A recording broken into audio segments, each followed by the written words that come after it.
जो लाठी खाया हो कार्यकर्ता, जो संघर्ष किया हो, जो आंसू गैस के गोले झेला हो, और उसका किसी प्रकार से संगठन में कोई सुनने वाला न हो, उसकी बात को कोई भी सुनने के लिए तैयार न हो, तो उस स्थिति में क्या करेगा कार्यकर्ता? कोई न कोई विकल्प उसे तलाशना पड़ता है, और हमने भी वो विकल्प तलाशा। प्रोफेसर अभिषेक मिश्रा जी सरोजिनी नगर विधानसभा में प्रत्याशी थे समाजवादी पार्टी के। मैंने उनका समर्थन किया, माननीय अखिलेश यादव जी की नीतियों में विश्वास जताया। वो नीतियां हैं जो बच्चों के हाथ में लैपटॉप देती हैं, आगरा एक्सप्रेसवे बनाती हैं, मेट्रो बनाती हैं। ऐसी विकासवादी सोच को मैंने समर्थन किया। आप संजय कुमार तिवारी जी को पूरा लखनऊ का जितना भी ज़मीनी कार्यकर्ता है सब लोग जानते हैं, तो आप जो है अपना पुराना भारतीय जनता पार्टी से रिश्ता तोड़ पाएंगे, या फिर आपको ये लग रहा है कि चुनाव आते ही आप सपा में आए हैं, इसके बाद आप कहीं ना कहीं अपने घर वापस जाने का काम करें? कभी नहीं। जीवन के धमनियों में जब तक धमनियाँ धड़कती रहेंगी, जब तक इस शरीर में ब्लड का प्रवाह रहेगा, तब तक कभी भी अंतिम क्षण तक कभी भी अब भाजपा में वापसी का कोई भी मेरे लिए रास्ता नहीं है। मैं जिस विचारधारा, जिस सोच के साथ काम कर रहा हूँ, विकासवादी सोच के साथ रहूँगा, प्रोपगंडा वाली सोच के साथ नहीं। आज उत्तर प्रदेश में एक तरफ प्रोपगंडा है और दूसरे तरफ विकास का एजेंडा है। सर, ये अभी जो भारतीय जनता पार्टी में जो एक अभियान चलाया जा रहा है आत्मनिर्भर भारत, तो ये सरदार वल्लभ भाई पटेल जी का ये कहना था कि आत्मनिर्भर भारत को बनाने के लिए सरकारों को काम करना चाहिए। वही काम भारतीय जनता पार्टी कर रही है, इसके बारे में क्या कहेंगे?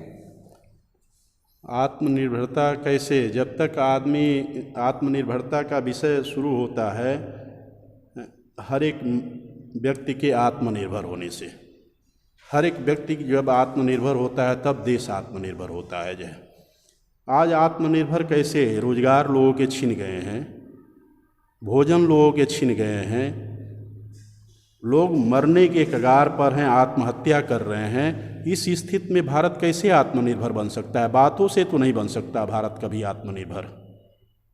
अगला सवाल हमारा आपसे है कि जो बिल्डोजर चल रहा है प्रदेश में निरंतर 5 वर्षों से, गुंडों माफियाओं के बंगलों पर, घरों पर, कारखानों पर जो बिल्डोजर चलाया जा रहा है, इस पर आपका क्या कहना है? क्या बिल्डोजर सही दिशा में काम कर रहा है?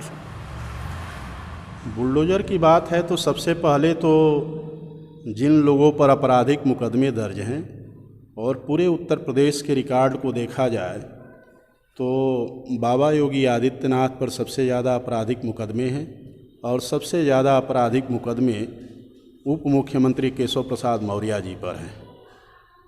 तो बुलडोज़र तो जिन पर सबसे ज़्यादा आपराधिक मुकदमे हैं उन पर चलना चाहिए।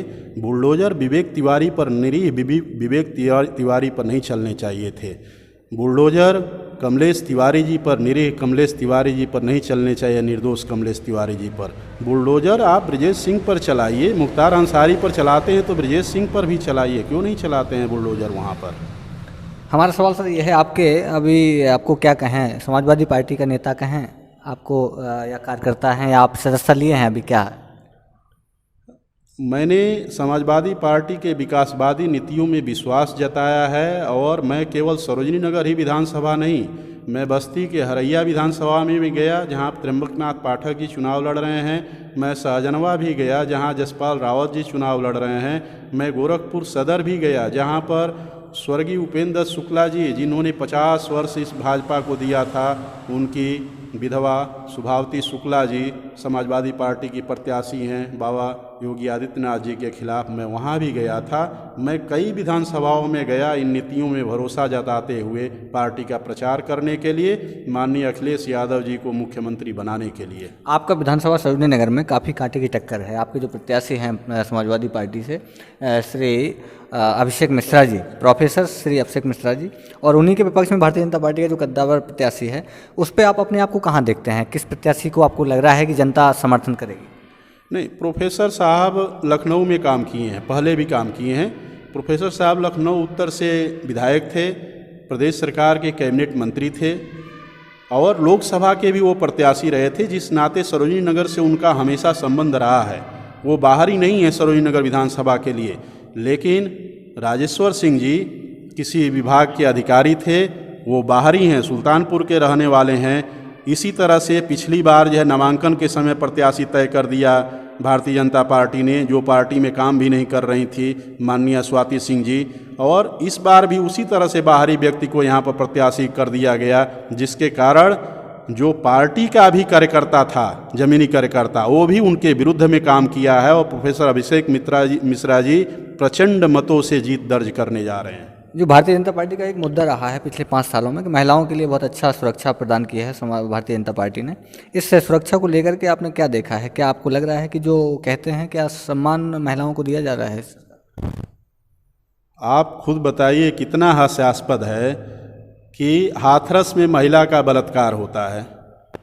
जो सरकार हाथरस की बलात्कारी के रूप में जानी जाती हो, जो लखीमपुर के हत्यारी के रूप में जानी जाती हो, जो उन्नाव और कानपुर के अत्याचारी के रूप में जो सरकार जानी जाती हो, वो कैसे महिला के साथ न्याय कर सकती है?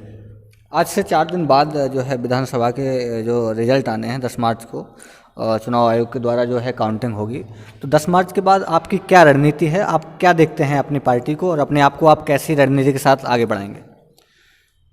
मेरी जो रणनीति है, मेरी रणनीति जनता के प्रति है। जो मेरे सहयोगी थे, इस बार भी मैं जो चुनाव प्रचार किया अपने सहयोगियों के साथ किया। आप देखे होंगे पार्टी के मंचों पर मैं नहीं रहता था, मैं खुद जो अपने जो 150 नियमित सहयोगी रहने वाले हैं मेरे साथ, उनके साथ गांव-गांव जाता था जहां भी मेरे संपर्क सूत्र थे। करीब 2017 से पहले मैंने 10,000 लोगों को वोटर ID बनवाए थे, उन लोगों तक गया और निवेदन किया प्रोफेसर अभिषेक मिश्रा जी को चुनाव जिताने के लिए। और जहाँ तक सरकार बनने का सवाल है, तो माननीय अखिलेश यादव जी की सरकार बनने जा रही है 10 मार्च के बाद, और निश्चित रूप से बिजली सस्ती मिलेगी इस प्रदेश के लोगों को। इस प्रदेश में शिक्षा मित्र जो हैं उनको पूर्ण वेतन मिलेगा। जो समाजवादी पेंशन योगी जी की सरकार में बंद कर दिया गया था, वो पेंशन मिलेगा। और निश्चित रूप से आप खुद सोचिए कि जो परिवार के साथ रहता है, जो परिवार में रहता है, वो परिवार की संवेदना को समझता है। जो परिवार के साथ रहता ही नहीं, जो परिवार में रहता ही नहीं, वो क्या परिवार की संवेदना को समझेगा?